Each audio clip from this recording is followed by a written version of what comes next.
Fancy saris, కంచిపట్టు సారీస్ కి ప్రత్యేకంగా పెట్టింది పేరు మన పూర్ణిమ ప్రింట్స్, కేపీహెచ్పి అండ్ మాదాపూర్. నమస్కారం. కార్తీక పురాణం 17వ రోజు పారాయణలోకి వచ్చాం. కాంద పురాణాంతర్గత కార్తీక పురాణం వినేసాం. ఇప్పుడు పద్మ పురాణాంతర్గతమైనది వినబోతున్నాం. మళ్ళా సూత మహాముని ఇలా చెప్తున్నారట. అయితే ఈరోజు కార్తీక సోమవారం, 3వ సోమవారం వచ్చింది. సోమవారం నాడు మామూలుగా మిగిలిన రోజుల్లో చేసినా చేయకపోయినా ఈ ఒక రోజైనా తెల్లవారుజామునే నిద్రలేచి సూర్యోదయాత్ పూర్వమే స్నానం చేసి దీపారాధన చేసుకుని కార్తీక దామోదర ప్రీత్యర్థం ఈ రోజున ఉపవాసం ఉంటామని సంకల్పించుకుని ఉదయకాలం ఉపవాసం ఉండి సాయంకాలము దీపారాధన చేసుకోవటం, దేవాలయ దర్శనం చేయటం ఏదైనా చేసి చుక్కలు చూశాక చంద్రుడు వచ్చాక మనం భోజనం చేయొచ్చు. విశేషమైన రోజు, అవకాశం ఉన్నవాళ్ళు ఈ రోజున ఉపవాసాన్ని నిర్వహించుకోవచ్చు. సూత మహాముని మళ్ళీ చెప్తున్నాడు. పూర్వాధ్యాయంలో చెప్పినట్లుగా సత్యభామ శ్రీకృష్ణునికి నమస్కరించి, ప్రాణేశ్వర, కాలస్వరూపుడవైన నీకు సర్వకాలాలు అవయవాలై అలరారుతూ ఉండగా తిథులలో ఏకాదశి, నెలలలో కార్తీకము మాత్రమే ఇంతటి ఇష్టమవటానికి కారణమేమిటో సెలవు ఇవ్వవలసింది అని అడిగేసరికల్లా నవనీత చోరుడు ఇలా చెప్పటం మొదలుపెట్టాట. సత్య, చక్కటి ప్రశ్ననే వేశావు. ఇది అందరూ కూడా తప్పనిసరిగా తెలుసుకోవాల్సిన విషయం. గతంలో పృథు చక్రవర్తి నారదుని ఇదే ప్రశ్న వేశాడు. అప్పుడు నారదుడు చెప్పిన దాన్నే ఇప్పుడు నేను నీకు చెప్తున్నాను, విను. సముద్రనందనుడైన శంఖుడనే రాక్షసుడు త్రిలోక కంటకుడై సర్వదేవతాధిక అధికారాలను హస్తగతం చేసుకుని వాళ్ళని స్వర్గం నుంచి తరిమి కొట్టాడు.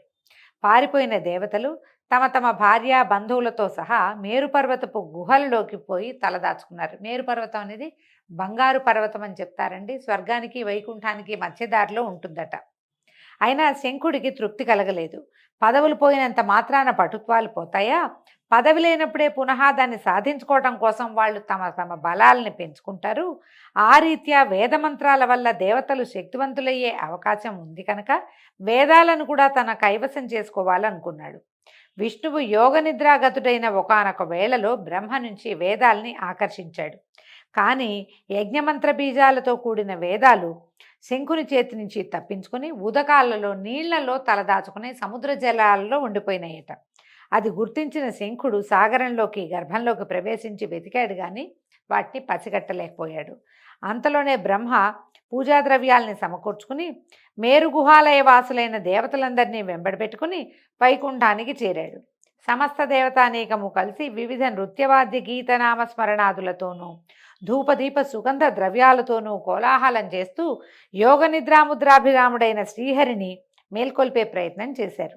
ఎట్టకేలకి నిద్రలేచిన ఆ శ్రీహరిని షోడశోపచారాలతోటి పూజించి శరణు కోరారు దేవతలు. శరణాగతులైన సురులను చూసి రమాపతి ఇలా అన్నాడు. మీరు చేసిన సర్వోపచారాలకి సంతోషించిన వాడై మీ పట్ల వరదుండవుతున్నాను. ఈ కార్తీక శుద్ధ ఏకాదశి రోజున తెల్లవారుజామున నేను మేల్కొనే వరకు మీరు ఏ విధంగా అయితే నన్ను సేవించారో అదేవిధంగా ధూపదీప సుగంధ ద్రవ్యాదులు నృత్య గీతవాద్య నామస్మరణాదులతోనూ షోడశోపచారాలతోనూ కార్తీక శుద్ధ ఏకాదశి ప్రాతర్వేళ నన్ను సేవించే మానవులు నాకు ప్రియులై నా సాన్నిధ్యాన్ని పొందుదురుగాక. వాళ్ల చేత నాకు ఇయ్యబడిన అర్ఘపాద్యాదులన్నీ ఆయా భక్తుల సుఖసౌఖ్యాలకే కారణమగుగాక. ఇప్పుడు మంత్రబీజ సమాయుక్తాలైన వేదాలు ఉదకగతాలైనట్లే ప్రతి కార్తీక మాసంలోనూ కూడా వేదాలు జలాశ్రయాలై వెలుగుగాక. నేను ఇప్పుడే మీనావతారుడనై సముద్ర ప్రవేశం చేసి శంఖుని సంహరించి వేదాలను కాపాడదనుగాక. ఇక నుంచి కార్తీక మాస ప్రాతర్వేళ మానవులచే చేయబడే నదీ స్నానం అవబృధ స్నాన తుల్యమగునుగాక. మరియు ఓ మహేంద్ర, కార్తీక వ్రతమును ఆచరించిన వారందరూ నేను వైకుంఠమును నీవు స్వర్గమును పాలించడం మనకి సహజమైనట్లుగానే పుణ్యలోకాల్ని పొందదగి ఉన్నారు. ఇది ఎంత విశేషంగా చెప్పారో చూడండి. ఓ వరుణదేవ, కార్తీక వ్రతనిష్ఠుల కార్యాలకు విఘ్నాలు కలగకుండా రక్షణ చేసి పుత్రపౌత్ర ధనకనక వస్తువాహనాది సమస్త సంపదలు అందించు. ఓ కుబేర, ఏ కార్తీక వ్రతాచరణ చేత మానవులు నా యొక్క సారూప్యాన్ని పొంది జీవన్ముక్తులవుతున్నారో అటువంటి వాళ్ళందరికీ నువ్వు నా ఆజ్ఞానుసారంగా ధనధాన్య సమృద్ధిని కలిగించాలి. ముక్కోటి దేవతలారా, ఎవరి కార్తీక వ్రతాన్ని జన్మవ్రతంగా భావించి విద్యుక్త విధానంగా ఆచరిస్తారో వాళ్ళు మీ అందరి చేత కూడా పూజించదగిన వారుగా తెలుసుకోండి. మేళతాళాలతో మంగళవాద్యాలతో మీరు నన్ను మేల్కొల్పిన ఈ ఏకాదశి నాకు అత్యంత ప్రీతికరమైనది. అందువలన కార్తీక వ్రత, ఏకాదశి వ్రతాలనే ఈ రెండింటినీ ఆచరించడం ద్వారా నా సాన్నిధ్యాన్ని సులువుగా పొందగలరు. దీనికంటే నా సాన్నిధ్యాన్ని పొందగలిగిన మార్గం ఇంకొకటి దగ్గర దారి లేదని తెలుసుకోండి. తపోదాన యజ్ఞతీర్థాదులన్నీ స్వర్గఫలాన్ని ఇయ్యగలవే కానీ వైకుంఠ పదాన్ని ఇయ్యలేవు సుమా అని చెప్పారు.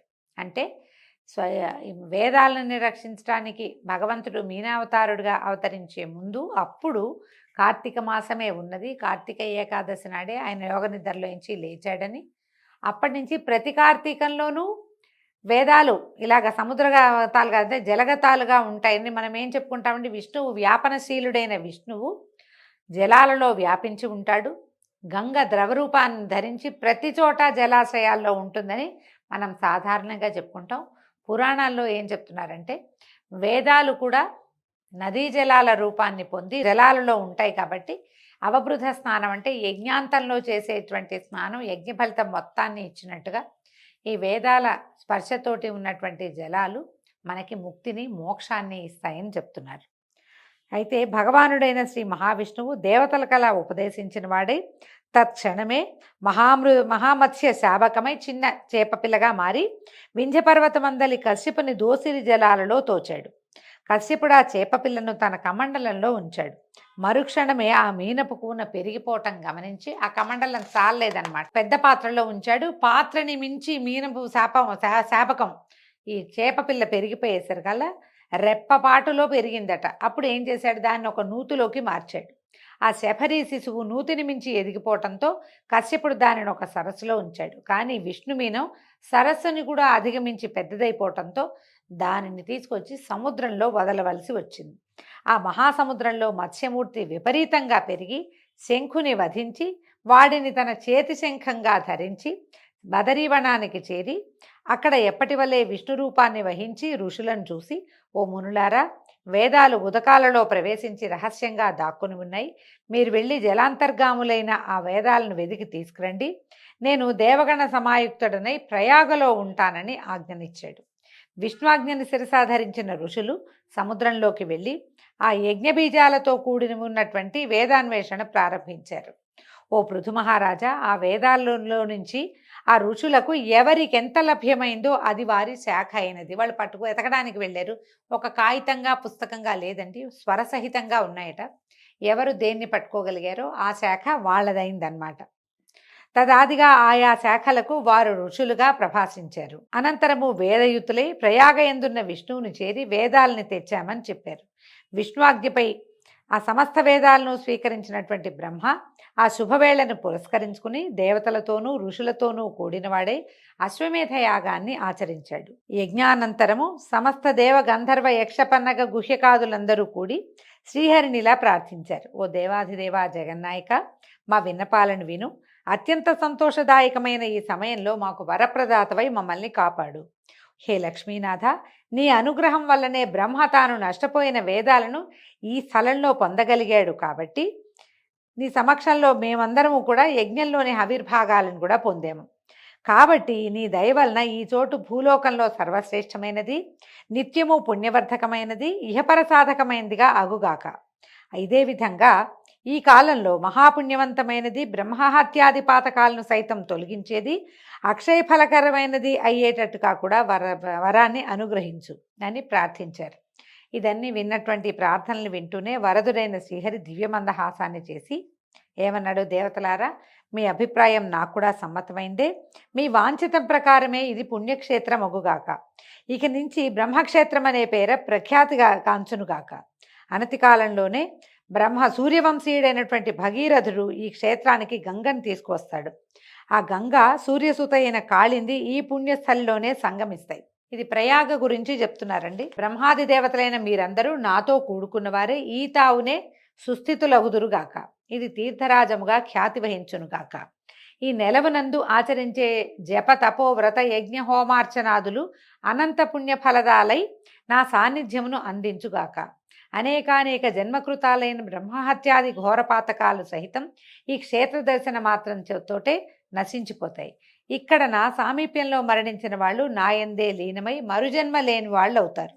ఎవరైతే ఈ తీర్థంలో స్థిరచిత్తులై పితృకర్మలను ఆచరిస్తారో వాళ్ళ పితరులు నా సారూప్యాన్ని పొందుతారు. ఈ కాలం సర్వదా పుణ్యఫలాన్ని ఇస్తుంది. సూర్యుడు మందు ఉండగా ప్రాతస్నానం చేసిన వాళ్ళని చూసినంత మాత్రం చేతనే సామాన్య దోషాలన్నీ సమసిపోతాయి. వాళ్ళకి నేను క్రమంగా సాలోక్య సామీప్య సారూప్య సాయుధ్యాలని ప్రసాదిస్తాను. ఓ ఋషులారా, శ్రద్ధాళువులై వినండి. నేను సర్వకాల సర్వావస్థల్లోనూ కూడా ఈ బదరీవన మధ్యమంలోనే విడిది చేసి ఉంటాను. ఇతరేతర క్షేత్రాలలో సంవత్సరాలుగా తపస్సు చేయటం వల్ల ఏ ఫలం కలుగుతుందో ఆ ఫలాన్ని ఈ క్షేత్రంలో ఒక్కరోజు తపస్సుతోటే పొందొచ్చు. ఈ తీర్థదర్శన మాత్రం చేతనే సర్వులు తమ పాపాలను పోగొట్టుకున్న వారే జీవన్ముక్తులవుతారు. ఈ మొత్తం కథలో చెప్పింది ఏంటండి? బదరీవన దర్శనం. బదరికాశ్రమాన్ని ఒక్కసారి చూస్తే అక్కడ కొద్దిపాటి ప్రార్థన అయినా, మనం సాధారణంగా ఒక మాట వింటుంటాం, గోశాలకు వెళ్ళినప్పుడు ఒక్కసారి నారాయణ నామస్మరణ చేస్తే 1000 సార్లు చేసినట్టు. ఏ జపమైనా, ఏ దైవాన్ని తలుచుకున్నా, ఏ దేవనామస్మరణ అయినా సరే, దైవనామస్మరణ శ్లోకమో స్తోత్రమో మనకి ఏ చేతొస్తే తెలుగు పద్యమైనా సరే అక్కడ ఒకసారి చేస్తే 1000 సార్లు చేసినట్టు. అదే బదరికావనంలో బదరికాశ్రమంలో చేస్తే కనుక బదరీనాథ్ అని చెప్పుకుంటాం కదా, అక్కడ కనుక చేస్తే అది 1,000,000 సంవత్సరాలు తపస్సు చేసిన ఫలితాన్ని ఇస్తుందట. బదరికాశ్రమంలో ఒక్కసారి తపస్సు చేస్తే. తర్వాత ప్రయాగ అని చెప్తున్నారు కదా, ప్రయాగలో సర్వదేవతలు అక్కడే కొలువై ఉంటారని, ప్రయాగలో పితృకార్యాలు చేస్తే, ఇంకా గయాశ్రార్థం అని చెప్పుకుంటాం మనం, అక్కడ ఒక్కసారి కనుక పితృకార్యం చేస్తే ఆ పితరులు విష్ణులోకాన్ని పొందుతారని చెప్తారు. అందుకని మానవుడైన వాడు, భారతీయుడైన ప్రతివాడు కూడా జీవితంలో ఒక్కసారైనా సరే బద్రీనాథుని దర్శించాలని, ప్రయాగలో, గయలో, కాశీలో ఎక్కడైనా సరే తమ తల్లిదండ్రులకి, పితరులకి తర్పణాలు విడవాలని చెప్తారు. విధిగా చేయవలసిందే పురాణాల్లో చెప్పబడుతుంది. అవకాశం ఉన్నవాళ్ళు ఆ సమయాలను బట్టి కుదుర్చుకుని చేసుకోవాలి. శ్రీ మహావిష్ణువు ఈ విధంగా దేవతలకు వరప్రదానం చేసి బ్రహ్మతో కలిసి అంతర్హితుడయ్యాడు. ఇంద్రాదులందరూ కూడా తమ తమ అంశలను ఆ క్షేత్రంలో, ప్రయాగ క్షేత్రంలో విడిచి తాము కూడా అదృశ్యులయ్యారు. ఓ పృథునుపాల, ఈ బదరీవన యాత్రా దర్శనాదుల చేత మానవులు ఎంతటి పుణ్యాన్ని పొందగలరో అంతటి పుణ్యాన్ని కూడా ఈ కథాశ్రవణ మాత్రం చేతనే పొందగలరయ్యా అని నారదుడు చెప్పాడని శ్రీకృష్ణ పరమాత్మ సత్యభామాదేవికి చెప్పినట్టుగా సూత మహాముని సౌనకాది ఋషులకి తెలియజేస్తున్నాడండి. దీంతో ఈరోజు పారాయణ పూర్తయింది. రేపు ఉదయం మళ్ళీ పారాయణతో కలుసుకుందాం. నమస్కారం.